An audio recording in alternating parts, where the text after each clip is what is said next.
living life, doing our best, and helping families succeed in homeownership. Let's do this.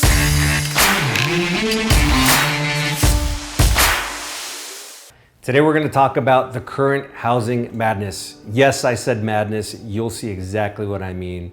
Now, this is the perfect example of supply and demand.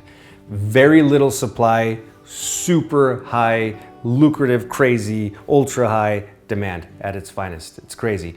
Now this supply and demand issue is not just a local issue, but it's become a nationwide issue. A lot of cities are running into this exact same challenge.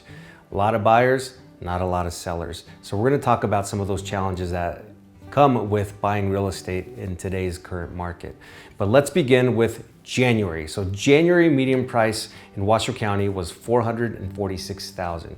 So up from December. And then in February, it inched up a little bit more to $450,000.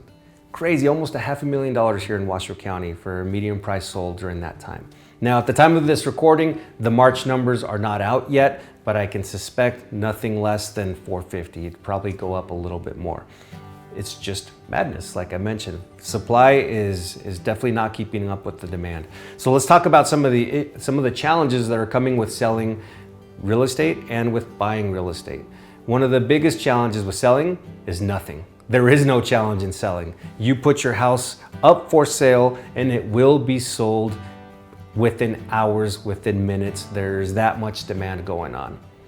Now, where we start seeing some of the madness is that there's so many people wanting to get a home at the moment that you might list it for $400,000 and then you might get 10 offers or 27 offers. And of course, because everybody's trying to win that same property, then now you're seeing overbidding and people voluntarily paying above what the current market value is. Now, when you have so many people making this exact same decision, well, guess what? Now we are forcing values up voluntarily because nobody is forcing anybody to pay more, but yet the demand is so hot that at the moment people are willing to pay $10,000, $20,000, $50,000, $100,000 more for the exact same home. So selling, zero challenge. You're going to sell very easily and you're probably going to make more than you expected. That's just the way it is at the moment. Now, buying is the big challenge, especially if you're a person that's trying to sell and buy. That is not attractive to a seller at the moment because what you're ultimately saying is, hey, Mr. Seller, I'll buy your house as long as mine sells. Well, guess what? The demand is so high that the minute that you tell a seller that, they're not really interested in letting you sell before they sell you theirs. They've got so many options for buyers that they'll just go to the next person that isn't relying on a contingent sale. However, selling and buying is still occurring. It's just your strategy's got to be different.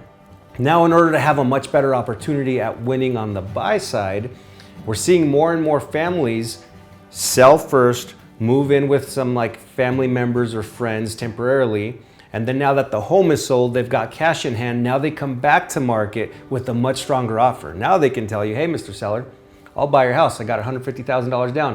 You want to sell me your house? That makes them more and more attractive as a buyer. And that's the challenge that's buying comes with, is that when you do a sell and a buy, you're having to sell first and then look for a property because it just makes you more competitive, more attractive to that seller.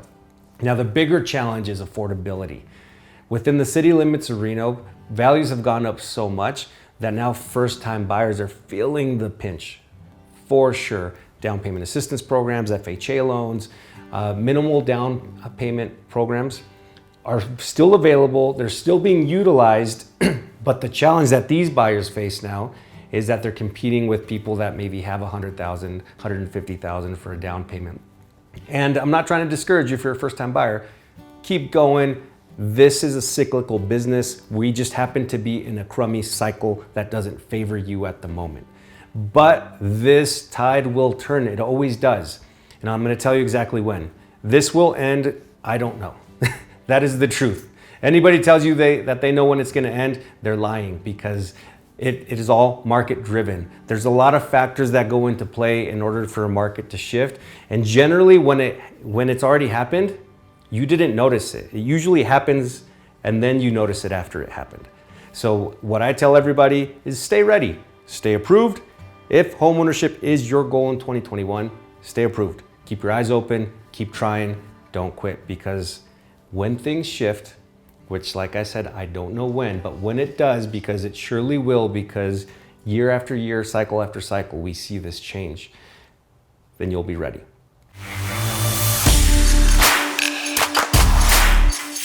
We've talked about what's going on with the purchase market, so stay tuned for the next episode where we'll talk about what's going on with the refinance market.